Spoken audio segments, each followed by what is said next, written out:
Hello everyone, welcome to the next lecture on the partial differential equation.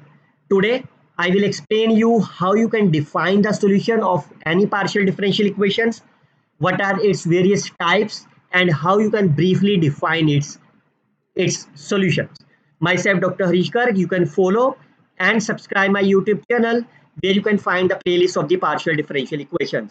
तो आप previous lecture सारे इस playlist में देख सकते हो. It's a very simple way you can learn the concept of the partial differential equation. Now, what is the meaning of the solutions of the partial differential equation? First of all, whenever you are talking about the partial differential equation, we always has at least two independent variables. At least, fine. At least the two independent variables. I denoted the independent variable is x and y, and one at least one dependent variable. So that dependent variable I denoted with the z, or some books has denoted as a u. So choice on your side. Fine. Then we can define any partial differential equations such as x and y are my independent variable, z and its derivatives p and q. Fine. What is my p? P is the partial derivative of z with respect to x. Q is the partial derivative of the z with respect to y. So the general equations of the partial differential equation is defined in equation number 1, and clearly say P and Q are my first order. So that equation is called as first order partial differential equations. What is the geometrical significance of the first order partial differentials? What are the physical significance? For more detail, you can watch about my these two lectures. Now, what does the meaning of its solution? Fine. Now look at that. इसके अंदर आपका dependent variable क्या है? Z. Independent variable क्या है? X and Y. So your target is to find any function, let's say g of xy.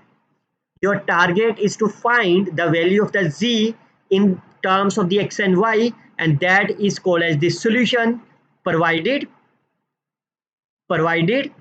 this function, whatsoever the function you have obtained, it must satisfy my given partial differential equation. जो भी partial differential equation होगी उसको वो satisfied होना चाहिए. Satisfied means left hand side is equal to right hand side. Fine. So the solutions is also known as the integral. It is defined as the relation between the dependent variables and its derivatives and must satisfy the given differential equations. जैसे the solutions of the given partial differential equation is denoted by capital F, or some books has denoted by phi. Both have the same meaning. जैसे these two are the given partial differential equations. इसका एक solution निकालेंगे, fine, और इसका एक solution निकालेंगे. तो वो सोल्यूशन निकालने के बाद आपका ये आ जाए. लेकिन रिमेंबर स्टूडेंट्स, इस लेक्चर में हमारा टारगेट ये नहीं है कि ये आया कैसे. इसके लिए मैं आपको अलग से वीडियो बताऊंगा, various methods how you can find the solution. Fine. अब क्या ये सॉल्यूशन होगा आपका? Is it a solution? कैसे डिफाइन होगा? If you can substitute the value of the z in the given equations, then LHS and RHS must be same. So what is the P and Q? As I mentioned you, P is del z by del x. So if you find the derivative, it's a. Can you find the value of the Q? The Q will be 3 of a square. Now if you substitute the value of the given equation, that is Q, 3a square is 3 times p square, and clearly say it's satisfied. LHS and RHS satisfied? Yes, the z is equal to ax plus 3a square y plus b is the solution. Similarly, you can check about this case. You can find the value of the p. Fine. You can find the value of the q, substitute the given equations, and then you can easily verify. Based on the definition of the solutions, we can classify the solutions into the 4 different categories. The first one is a complete solution. Fine. Remember students, solution को हम integral भी बोलते हैं. You can say the complete solution or complete integral, that has the same meaning. Fine. तो इस lecture में briefly बताऊंगा चारों में difference क्या है. सबसे पहले कंप्लीट सोल्यूशन, अगर आप इक्वेशन नंबर 1 में देखो, फाइन, मान लो जैसे इक्वेशन नंबर 2 है, ये इसका सोल्यूशन है ना, कैन यू से the equation number 2 is my complete solution, और is a particular integral or the particular solutions, or is a general solution or the general integral, or called as a singular integral। ये equation number 2 आपका क्या है? Complete solution किसी को भी तभी कहा जाएगा जब इसके अंदर कितने कितने फंक्शंस हैं, there are the two arbitrary variables x and y, और कितने कांस्टेंट्स हैं, again the two a and b।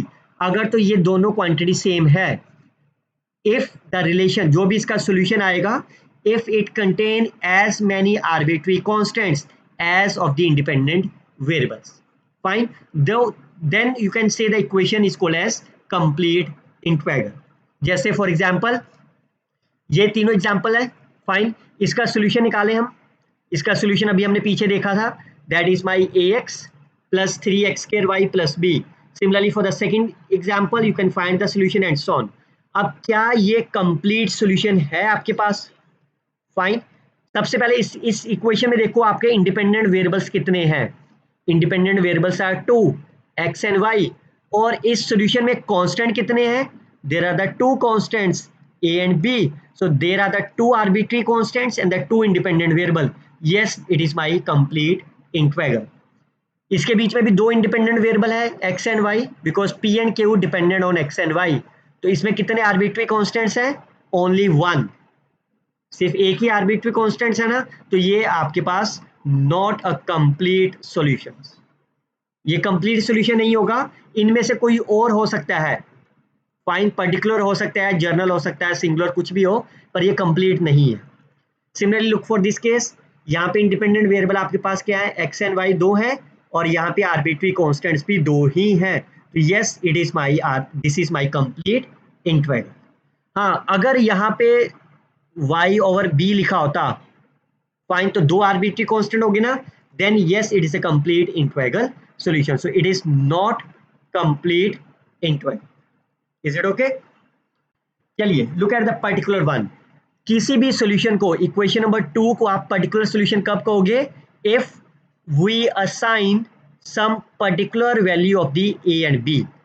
If we assign the particular value of the a and b, fine, like a की value को 1 assign कर दिया, b की value को 1/4 assign कर दो, चाहे -1/4।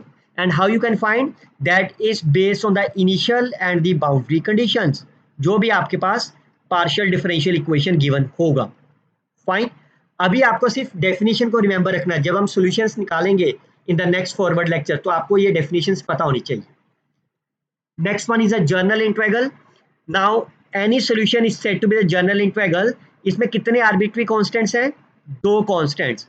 इफ, अगर आप किसी भी आर्बिट्री कांस्टेंट को दूसरे की फॉर्म में लिख सकते हो आप, if you right b is as a form of the phi of a, or a as a form of the phi of b, like basically मतलब क्या, अगर आप a और b पे कोई रिलेशन निकाल पाओ, जैसे a square plus b square is 4, तो आप a की वैल्यू निकाल सकते हो ना b की टर्म में, तो यहाँ पे फिल करोगे तो कितने आर्बिट्री कांस्टेंट रह जाएंगे, ओनली वन। फाइन, तो अगर आप एक ऐसा रिलेशन निकाल सकते हो, if you take b as a function of the a और a as a function of the b, then your target is to eliminate a।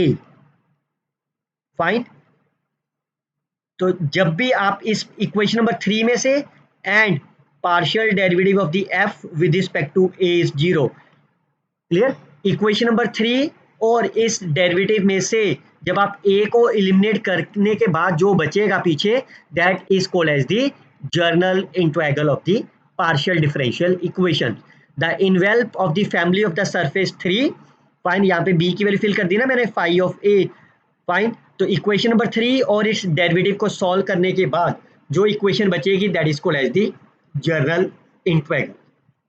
For example, consider the partial differential equations. इसका solution आपके पास है, क्या ये complete है?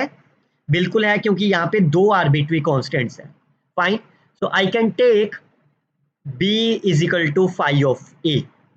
Fine, so I can substitute b is equal to phi of a in equation number 1। तो यहाँ पे b की value phi of a fill कर देते हैं। क्लियर। अब आप इसका डेरिवेटिव कर दो विद रिस्पेक्ट टू ए। तो जैसे आप इसको डेरिवेटिव, इसको आप इधर करके माइनस ले जाओ, fine, which is equal to 0। इसको मैं क्या नाम दे सकता हूँ, एफ का। So your target is to find the partial derivative with respect to a is my 0। तो ये पहली वैल्यू 0 हो गई, minus 2a y² minus twice ax plus five of a into x plus five dash of a is my 0। Clear, यही आएगा ना derivative. Now your target is to eliminate a from equation number 1 and equation number 2। तो equation number 1 और 2 को जैसे solve करोगे, fine, वहां से a को एलिमिनेट करके जो भी इक्वेशन बचेगी that is called as the integral equation. अभी मैं इसको सॉल्व नहीं कर रहा, fine, we will solve them in the complete integral lecture. The last one is the singular solution. Fine, any solution of the partial differential equation is said to be the singular solutions if, अभी हमने complete में क्या करा था और journal में क्या करा था, हमने b को फाइव ऑफ a ले लिया था, फाइन। लेकिन अगर आप कोई ऐसा रिलेशन निकाल ही ना पाओ, फिर आप क्या करेंगे, your target is to eliminate a and b, फाइन, from equation number 2 and you can take the partial derivative with respect to a is 0, partial derivative with respect to b is 0. Fine, your target is to eliminate a and b from the equation number 1, or del f by del a, del f by del b is called as the singular integral। और इससे भी एक interesting example है और definition है। In other word, singular solution वो होता है जिसको आप, this is my complete, fine, this is my complete integral, fine, or you can say, or that is called as the general integral, fine।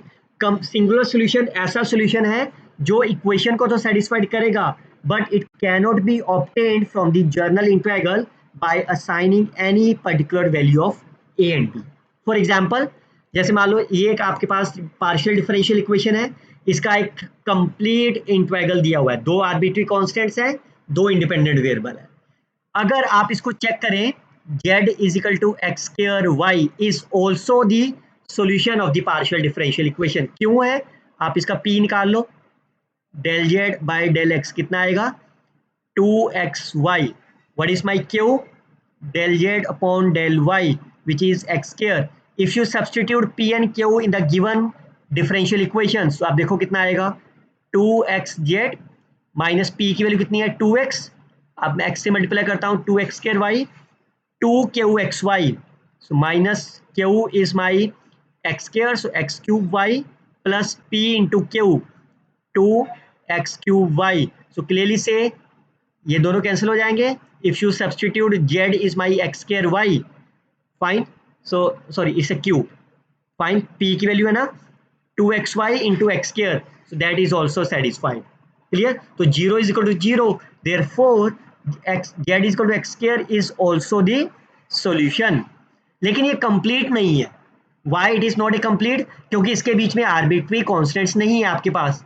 अब question ये उठता है, क्या आप इस सॉल्यूशन को इससे ऑब्टेन कर सकते हो, कोई भी एक वैल्यू ऑफ ए असाइन कर दो, कोई भी एक value of the be assign कर दो, क्या आप उससे ये चीज बना सकते हो, आप नहीं बना सकते, फाइन। तो इसका मतलब ये जो सॉल्यूशन आपका है इस कंप्लीट इंटीग्रल से ऑब्टेन्ड नहीं हो सकता।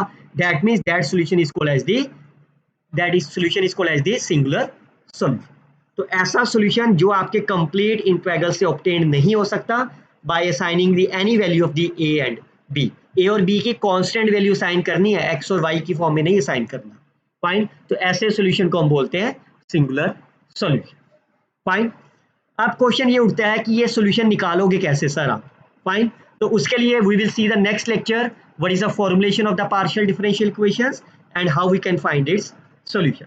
Till then, you can share this video with your friends, like and comment on the videos.